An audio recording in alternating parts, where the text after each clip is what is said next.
de vous voir nombreux à cet événement, même très ravis en passant. Vous allez assister, à mon sens, une conférence exposition qui va vous ravir, ça j'en suis convaincu. Alors, je me présente, Michel Goyer, je suis président de patrimoine culturel du Vieux-Saint-Eustache et aussi principalement membre de la Société du patrimoine politique du Québec, la SOPOC, qui n'est pas tellement connue, mais qui est un organisme en passant non partisan, à vocation culturelle, dont la mission consiste à mettre en valeur le patrimoine politique, notamment par des actions comme la conférence de ce soir, qui est une façon de valoriser le rôle exercé par tous les anciens premiers ministres du Québec depuis 1867. Vous en avoir plus que votre argent. Ça ne vous coûte rien. Alors, au Québec, nous n'avons pas développé, comme nos cousins français, cette tradition de reconnaissance envers eux comme un espace muséal, un monument ou une maison ou une demeure, etc.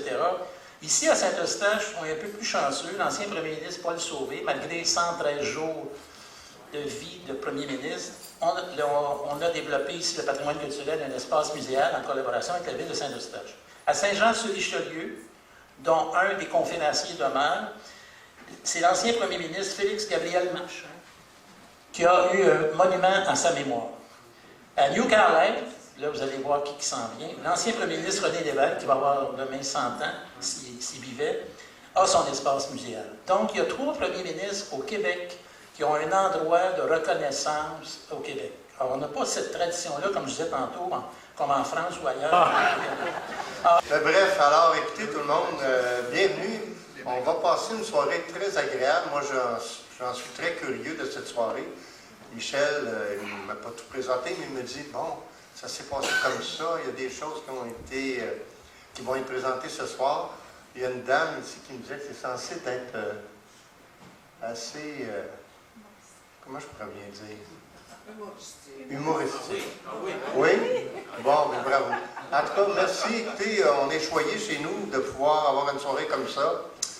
Une ville avec une si riche histoire, Saint-Eustache. Donc, merci.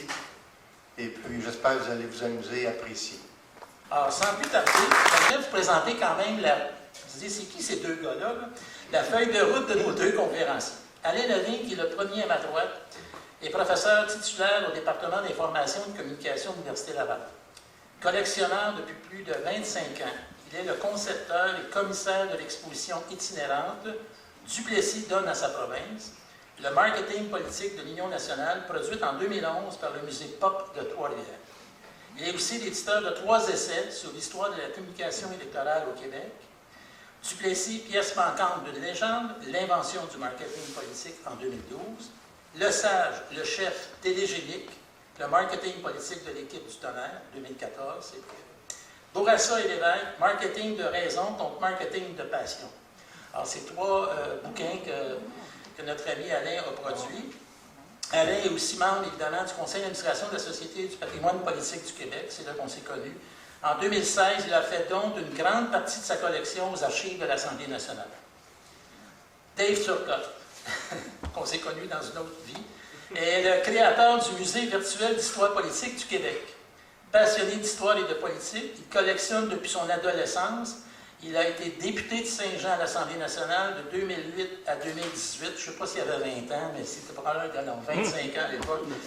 En 2016, il initie et coordonne l'érection d'un monument à la mémoire du premier ministre Félix Gabriel Marchand dans le cadre des fêtes du 350e de Saint-Jean-sur-Richelieu. L'année suivante, il présente avec le musée du Haut-Richelieu l'exposition Félix Gabriel Marchand, l'histoire derrière l'homme. En 2021, il collabore avec la Commission de la toponymie pour la création de 3 cartes interactives mettant en valeur notre patrimoine toponymique, dont une sur les premiers ministres du Québec. Dave Turcotte est membre également de la Société du patrimoine politique du Québec et est président du Comité des archives des objets de mémoire du cercle des ex-parlementaires de l'Assemblée nationale. Donc, la thématique, vous l'avez vu, on vous a mis de la couleur un peu parce qu'on vous a dit qu'on serait drôle, mais vous voyez, on a un beau diapo où on essaie un peu de mettre de la couleur et c'est l'idée, d'ailleurs c'est totalement apolitique parce que dans un sens, puis on est équilibré, là, si vous comptez les conservateurs, les libéraux, l'Union nationale, vous ne nous prendrez pas en défaut, je pense qu'on est vraiment, puis le Parti québécois également, On est vraiment très équilibré. Je pense qu'on va passer vite les présentations, Dave. Là, ils ont parlé de nous pas mal déjà. Donc, je pense qu'on passe tout simplement les présentations. On a été présentés longuement par Michel. Merci. On vous a mis cette citation-là qui vous donne une idée de pourquoi on collectionne, puis finalement, qu'on n'a jamais tout trouvé. Peut-être que c'est Dave qui a trouvé. Je ne sais pas s'il est initiateur. Non, c'est quelqu'un qui... Il l'a copié d'un livre, hein? Non, c'est quelqu'un qui m'avait écrit ça sur Internet, sur Facebook, puis parce que, bon, quand on est collectionneur, il faut jaser avec du monde, puis essayer d'obtenir des objets, bon, soit des dons, des achats, des échanges. Puis à un moment donné, dans une discussion avec un de mes contacts qu'on fait souvent des échanges, il me dit cette phrase-là, puis j'ai dit, est-ce que je peux l'utiliser? Parce que c'est vraiment ça. Au fond, ce que je ressens quand je collectionne, à chaque jour qu'on fouille, qu'on trouve des choses, on s'aperçoit, ah, ça on ne l'avait pas vu. Tantôt, on est allé visiter l'exposition des photos d'Antoine, du père de M. Desilets. Et puis en regardant les photos du rassemblement de 1981, je regardais les affiches électorales, puis une immense affiche de M. Lévesque des années 70, que j'ai la chance d'avoir maintenant parce qu'une personne qui est dans la salle ici me l'a vendue récemment. Mais il y a une autre affiche dans la photo que je disais, ah, ça c'est la première fois que je la vois, puis là c'est ma prochaine cible, il faut que je l'ai dans ma collection. Fait que c'est un peu ça. Il est impossible pour un collectionneur de tout avoir, mais notre plaisir est d'être dans une quête sans fin et d'apprendre tous les jours. Puis c'est vraiment ça qu'on va essayer de vous transmettre ce soir. C'est encore moi. Ben oui, on continue avec la succession, un peu plus tard, pas très longtemps après, Joseph-Adolphe Chapelot, qui est pas dans les Laurentides, qui est dans la Naudière, qui est plus à Terrebonne, mais quand même un premier ministre important, dans un moment important de l'histoire. Il a été à Québec, il a été aussi à Ottawa, il a été aussi lieutenant-gouverneur par la suite.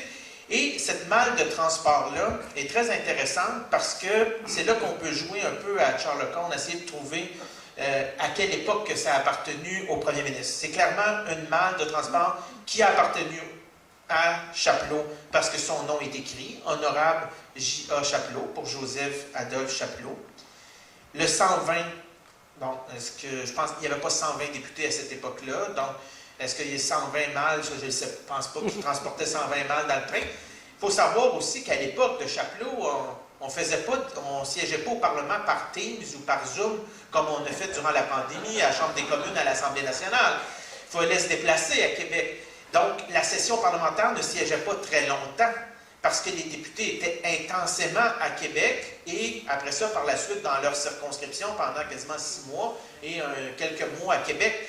Donc, ils devaient se transporter, et quand ils partaient, bien, ils partaient longtemps, puis souvent la famille suivait, parce qu'elle avait besoin de beaucoup de vêtements, d'effets personnels, donc des malles comme ça, c'est important. Pour ceux qui connaissent un peu les antiquités, bon, une malle plate, habituellement, c'est les gens plus importants, plus des malles un peu plus rondes, pour être sûr qu'elles soient sur le dessus. Là, dans ce cas-là, M. Chapelot d'être très humble, et il acceptait que ça soit en dessous de la pile. Mais bon, c'est mentionné Québec, donc on sait que c'est pas quand il était ministre à Ottawa, on sait que c'était à Québec. Peut-être que c'était quand il était lieutenant-gouverneur, parce que bon, c'était aussi à Québec. Donc, c'est toutes des questions qui restent sans réponse, mais l'objet est quand même intéressant. Pas tant pour la malle, mais le fait que c'est la malle qui a appartenu à un premier ministre. Et un autre objet, qui là, ça, il y a les ustensiles d'ailleurs de cuisine sont ici, hein, vous allez pouvoir les voir. La théière, elle, était trop grosse pour être apportée. Cette théière-là, lorsque j'ai organisé le monument, par la suite, Michel l'a mentionné, on a organisé avec le musée du Richelieu une exposition sur Marchand. Sauvé, il y a quand même quelques objets, parce qu'il est plus récent, en 1960, fait que c'est quand même plus facile pour l'organisation ici de montrer des objets de Paul Sauvé à la maison Sauvé. Là, quand on a voulu organiser une exposition sur Marchand, c'est plus compliqué. Il est le premier ministre du Québec à mourir en fonction et il est décédé le 25 septembre 1900. Fait que bon, il n'y avait pas d'affiche électorale vraiment. Les macarons, un peu moins. Philine en a eu. Peut-être que Marchand en a eu, je n'en ai jamais vu. Donc, il n'y avait pas beaucoup d'objets. J'ai parlé avec l'Assemblée nationale, d'où l'importance de préserver par aussi les institutions publiques. L'Assemblée nationale nous a fourni quelques pièces, mais ils m'ont dit... Il y a un antiquaire qui nous a appelés il y a quelques années, puis il y avait une théière de Marchand, mais pour plein de raisons, on ne l'a pas acquise, donc ils m'ont envoyé les coordonnées de l'antiquaire. Je parle avec l'antiquaire. L'antiquaire s'en était débarrassé depuis déjà un bout. Ça faisait quand même quelques années qu'il avait parlé avec l'Assemblée nationale. Quelques semaines plus tard, j'ai un autre antiquaire, propriétaire d'une bonne collection, qui m'appelle et qui me dit, bon, il commence à me parler, puis c'était pas clair, puis ça. Puis bon, ça a le ton un peu levé, même à un moment donné, j'ai dit, ben pourquoi vous m'appelez, je ne vous connais pas, tout ça. Puis là, il me dit, ben Marchand, ça t'intéresse, là? Oh, là, c'est plus à l'écoute. Puis là, finalement, il me dit, ben j'ai quelque chose pour toi, viens me voir chez moi, puis tout ça. J'arrive chez lui, puis c'est cette théière-là. Il y a une date, il y a une mention à l'honorable M.F.G. Marchand, donc M. Félix Ebrenne Marchand et Mme Marchand, souvenir du 12 septembre 1879. On l'exposait à l'exposition. Au début, on ne savait pas trop c'était quoi cette date-là. Finalement, un historien a découvert que c'est pour l'anniversaire de mariage du couple Marchand, donc c'est un cadeau.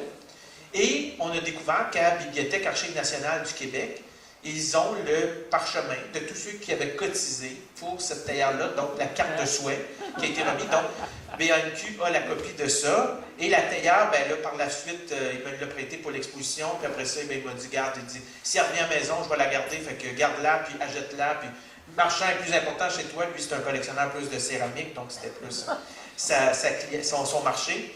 Mais c'est quand même une pièce, encore là, du quotidien. Mais celle-là, on a une trace. Son nom est gravé dessus, donc on sait qu'elle lui a appartenu. Un cigare, encore. Il est étonnant avec ses cigares. Donc, ce cigare-là, ben là, je pense qu'avec le petit macaron, c'est mon quiz. Qui était propriétaire de ce cigare? Donc, évidemment, bon, ben, c'est Maurice Duplessis. Et là, le contexte de cette histoire-là, je pense que c'est assez intéressant parce qu'il faisait. Je ne collectionne pas, c'était pas, je n'avais vraiment pas cette passion-là, mais ça arrive comme ça. Il faut voir que le tabac et l'alcool chez les politiciens, là, ça coulait à flot et c'était emboucané. Je regardais les photos de votre père et il y a à peu près de la fumée, des pipes, des cigarettes, à peu près sur chaque photo. Il faut dire, ah, celle-là, il n'y en a pas. Les hommes qui en ont. Ce cigare-là, je l'ai acquis en fait, pour vous donner le punch, c'est que dans le bureau personnel de comté de Maurice Duplessis à Trois-Rivières, sa maison, son sous-sol, c'était son bureau de comté.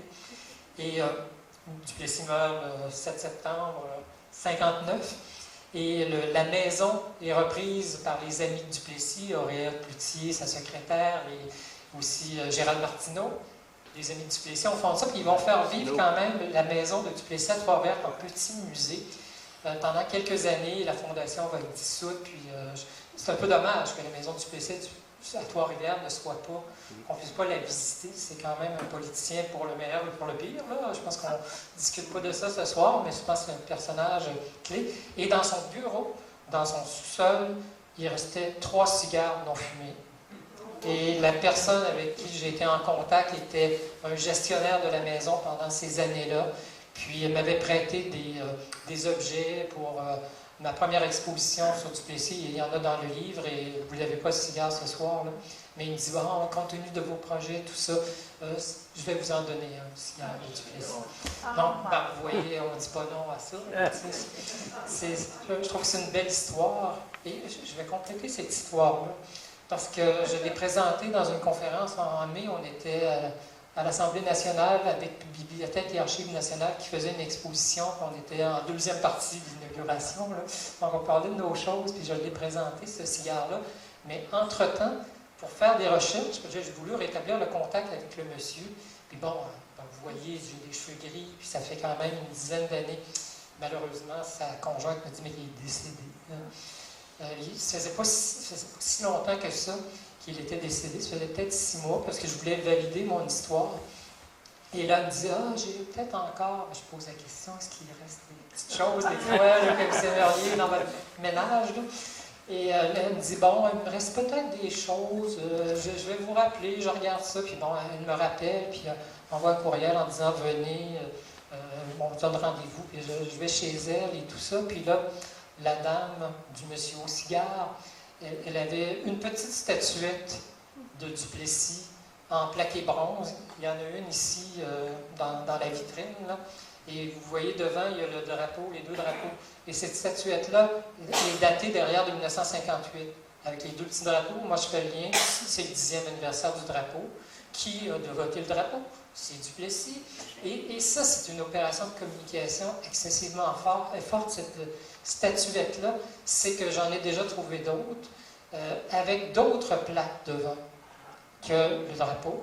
Il y a la plaque M. Bellemare, Maurice Bellemare, A. Larouche, qui est un député d'Abitibi, je ne sais pas dans quel comté. Donc, on avait une petite statuette commémorative pour le drapeau qui mettait en vedette notre chef, qui pouvait être personnalisé comme député, que je remettais. Vous voyez, je suis votre député, je vous le remets en main propre. C'est notre chef, c'est notre... C'est assez fort comme acte de communication et on ne jette pas ça, là, même si on n'est pas si sympathique. Donc, par Jean-Jacques, parce que Dave t'a parlé beaucoup tantôt. Tu parles plus au début. Donc, elle me donne entre autres cette statuette-là et aussi une autre, j'ai le porte-bonheur, le fer à cheval porte-bonheur de Maurice Duplessis. Je ne l'ai pas apporté, j'aurais dû l'apporter ce soir, mais c'est pas un vieux. Moi, j'avais la bataille, je ne l'avais pas vu, elle me dit ça. C'est un vieux fer à cheval rouillé qu'il y avait dans son sous-sol. Non, c'est vraiment un beau fer à cheval, design un peu années 50, en métal, très esthétique, là, qui était. Et elle me dit, elle approche, elle étudie en théâtre là-dedans, elle avait une jetée sur un fauteuil, puis elle enlève la jetée. Elle dit, ça, M. Lavigne, c'est un fauteuil que j'aimerais vous offrir. C'est le fauteuil de Maurice Duplessis. Mon cœur a cessé de battre probablement pendant 2 secondes. Je ne m'attendais pas vraiment à ça. Mais c'est le genre de choses où on ne dit pas non. Là.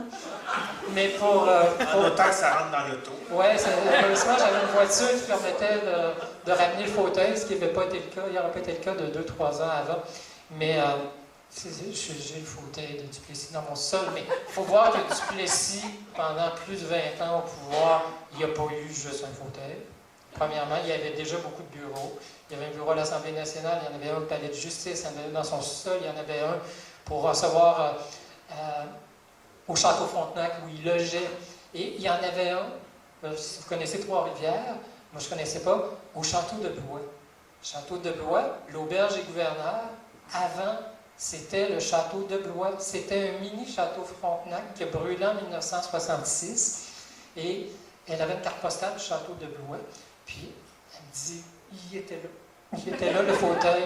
Je ne connais pas l'histoire du Château de Blois, donc elle m'explique un peu c'était quoi. Et là, en faisant des recherches, c'était quel endroit, tout ça. Là, je sais que adjacent au Château de Blois, c'est l'étude d'avocat de Maurice Duplessis et de Néré Duplessis, son père, qui a été député également. Donc, j'imagine que le fauteuil était soit dans l'étude d'avocat ou était dans la suite, parce que monsieur recevait ses invités pas dans le sous-sol, quand il y en avait beaucoup, il recevait au Château de Blois. Donc, vous voyez, il y a une histoire de fauteuil. Et là, on a fait des recherches, j'envoie la photo à Dave Turcotte, puis on est comme... C'est pas long qu'on se montre nos choses, puis on s'est dit, hey, c'est un fauteuil, c'est son fauteuil de parlementaire. Là, j'ai des contacts à l'Assemblée, j'envoie la photo, je dis, non, c'est pas un fauteuil. Donc, vous voyez, on essaie de valider l'histoire, puis, mais c'est clairement un fauteuil de Duplessis. Mais avec le nombre de bureaux, puis le nombre d'années où il était là, il y en a plusieurs fauteuils de Duplessis qu'on peut associer, mais je suis content quand même d'en avoir un. Ma conjointe n'était pas contente. Il y a quelques beaux objets aussi. Vous avez le père du drapeau, 1948, le drapeau. Et là, vous avez la petite statuette dont je vous ai parlé et un verre avec... Et je présume que ce verre-là est trop récent dans sa façon, dans sa facture. Probablement c'était pour le 10e du drapeau. Aussi, on a fait faire un verre. Souvent, c'est ça, les opérations d'événements. Puis c'est un produit dérivé. Sauf qu'il y a un petit carton d'allumettes qui est souvenir. Puis là, on voit le drapeau de notre province qui flotte sur le mât, etc. Et la photo... Et ça, je peux vous dire que c'est 1948. parce qu'il y a un timbre de tabac, il y a un timbre qui était, et je connais des collectionneurs de cartons d'allumettes, et là j'envoie le carton d'allumettes en question, puis il dit « Ah, c'est clairement 48, parce que ce timbre-là, qui était obligatoirement mis sur les cartons d'allumettes, c'est un timbre de taxe, et qui était obligatoirement là, et comme aboli en 49 ou 50. Donc ça vient de dater mon carton d'allumettes. Donc vous voyez un peu jusqu'à quel point, et là vous voyez, mais Dave Turcotte, il est presque pire que moi. Dans le plus émouvant, vous avez cet agenda-là, ici, Paul Sauvé, vous le connaissez, je pense que vous savez de qui on parle, vous savez un peu l'histoire tragique. On en a parlé tantôt, Michel en a dit un mot. Et moi, quand j'ai acquis cette pièce-là, j'ai vu l'année. Paul Sauvé, 1960, il y a quoi qui ne marche pas? Paul Sauvé décède dans la nuit du 2 janvier 1960. Donc, cet agenda-là était prêt pour l'attendait à l'Assemblée législative à l'époque. La première chose que j'ai regardé, c'est quoi les dates, les rendez-vous. L'agenda est vierge. Cet agenda l'attendait. Et moi, je trouve que c'est assez émouvant. Là. Quand on lit le personnage, son histoire, et aussi, puis on voit Paul Sauvé, là, et la personne qui me l'a cédé était le fils du secrétaire particulier de Maurice Duplessis. Donc, c'est toujours, et de Paul Sauvé, et de Jean-Jacques, parce que le secrétaire est resté, on connaît Madame Cloutier, Auréa, dans la série, mais on ne connaît pas Roger Ouellette. Beaucoup moins Roger Ouellette, qui était le secrétaire particulier aussi de Duplessis pendant plusieurs années. Donc, quand on a l'information comme ça, qui documente les pièces, c'est assez extraordinaire, puis on s'arrange pour l'écrire et le dire. Je peux aussi parler de... Quand j'ai fait quelques entrevues dans les dernières semaines, les derniers jours, et il y a une personne de la région qui m'a contacté et qui m'a dit, on a quelques journaux, des vieux journaux là, de M. Sauvé ou de l'histoire politique du coin. Donc, ces personnes-là m'ont prêté ces journaux-là qu'on peut vous présenter ce soir. Il y en a quelques-uns qu'on va vous présenter, dont celui-ci, qui est un exemplaire du journal La Victoire, justement, qu'on parlait, le journal La Victoire des Deux-Montagnes et la région des Mille-Îles, qui était un journal quand même, c'est un euphémisme de dire très près de la famille Sauvé. Et cet exemplaire-là, c'est le 7 janvier 1960, donc pour annoncer que M. Sauvé était décédé. Il y a un autre exemplaire du journal juste à côté, qui est pour annoncer que M. Sauvé devient premier ministre du Québec. Là. Je pense qu'il date du 10 octobre dans ce cas-là. Fait que c'est vraiment pour démontrer là, que très peu de distance entre les deux. Ah, c'est encore moins. Oui. Donc, 1962, parce que les messages, on peut les présenter sur différents supports. Et ici, moi, j'appelle ça souvent les billets politiques. Là, c'est les moyens des pauvres. On trouve $1 d'ailleurs, 50 $, un faux 50 $ de Duplessis, empereur du Québec, qui est publié en 1956 par l'Union nationale, par le Parti libéral, bien sûr, parce qu'ils n'ont pas la machine politique, mais ils disent, regarde, c'est trop, on va produire ça, ça ne coûte pas cher, on va le distribuer, on va faire ce qu'on peut. C'est souvent des moyens de partis qui n'ont pas beaucoup de sous, mais ça peut être un moyen complémentaire dans une bonne campagne. Donc, ce billet politique-là, ça me fait juste penser qu'il y avait l'empereur du Québec, puis à gauche, il y a le trésorier, qui est Martineau, puis le ministre des Finances, puis Joe Bégin, c'était vraiment les trois qui menaient pas mal l'affaire. Et c'est ça, là, vous avez un billet, et c'est une promesse électorale de Daniel Johnson pour le dollar, salaire minimum, salaire de l'heure dans la fonction publique. Donc, c'est une des promesses de 1962. Et ce dollar-là s'est présenté sous forme... Vous allez en avoir des promesses là, dans les prochaines semaines. Tous les jours à la télé, là, il y a des promesses. Et c'est parce que ça prend une forme. Et on a l'anglais aussi au verso. Donc, pas inintéressant pour parler de Daniel Johnson. C'est la paire de souliers qui sont ici d'ailleurs, dans le boîtier. C'est la paire de souliers que Pauline Marois portait le soir où elle a été élue première ministre du Québec. Et c'est aussi la paire de souliers qu'elle portait le soir où il aurait pu arriver tout un drame dans l'histoire du Québec. Et cette paire de souliers-là, Mme Marois, lorsqu'elle a passé à l'émission Les 4 juillet, je crois que ça s'appelle à nouveau, l'émission de Julie Snyder, il y avait un encan de la Fondation pour la langue française. Mme Marois a remis la paire de souliers, a remis un foulard, puis je crois des boucles d'oreilles, et pour ramasser de l'argent pour la Fondation pour la langue française. Et une personne que je connais très bien a misé sur l'encan, mais il y a un monsieur de l'Ontario qui misait aussi. Puis la personne que je connais bien m'a dit, c'est pas vrai que les souliers de Mme Marois vont s'en aller en Ontario, il faut qu'ils restent au Québec. Fait que ça lui a coûté plusieurs centaines de dollars, mais elle les a obtenus. Et là, à un moment donné, je publie mes expositions pour mon musée et je dis que je vais faire une exposition sur les femmes et la politique. Et là, elle m'écrit, puis elle me dit, si ça t'intéresse, j'ai la paire de souliers de Mme Marois le soir de son élection, comme première ministre. Donc, très intéressée, fait qu'elle m'envoie la photo, qui est cette photo-là que j'ai retravaillée, j'ai enlevé le fond, etc. Et lorsqu'on a eu notre activité le 4 mai dernier au Parlement, je lui ai demandé est-ce que je pourrais les avoir, la vraie paire, là, pour les amener à Québec. Elle m'a dit oui. Elle dit viens les chercher, puis elle dit si tu fais un vrai musée, éventuellement, elle dit, je vais te les laisser pour ton musée. Tout. Donc, au moment où, après le 4 mai, au moment où j'aurais dû aller lui reporter, Michel nous contacte pour ici. Demain, j'ai aussi une conférence à Saint-Jean pour l'année Lévesque. Et samedi ou dimanche, le 27, on est à New Carlisle pour une autre conférence sur l'année Lévesque aussi, à l'espace René Lévesque. Là, je lui ai écrit, j'ai dit, écoute, cet été, j'ai 3 conférences, puis je pense que ça serait important de les avoir. Elle m'a dit, regarde, Léa, elle dit, ça sert plus dans ton exposition que dans notre garde-robe, là, tu sais. Donc, tout ça pour dire qu'ils sont ici, mais c'est vraiment un objet du quotidien, pas à peu près. Sûrement que si on va dans les bazars, tout ça, peut-être qu'on va trouver des vêtements qui ont appartenu à des politiciens, tout ça, mais c'est pas évident de trouver. Mais c'est la paire de souliers, parce qu'on dit souvent que la charge de premier ministre est une fonction. Ça prend des grands chaussures, des grands pieds pour chausser ces chaussures-là. Donc, c'est vraiment un symbole. Puis aussi, il faut le dire, quand vous allez regarder nos présentoirs ce soir, c'est pas mal décidé entre hommes. Il n'y a pas beaucoup d'objets de femmes parce qu'il n'y a pas eu beaucoup de femmes dans l'histoire politique.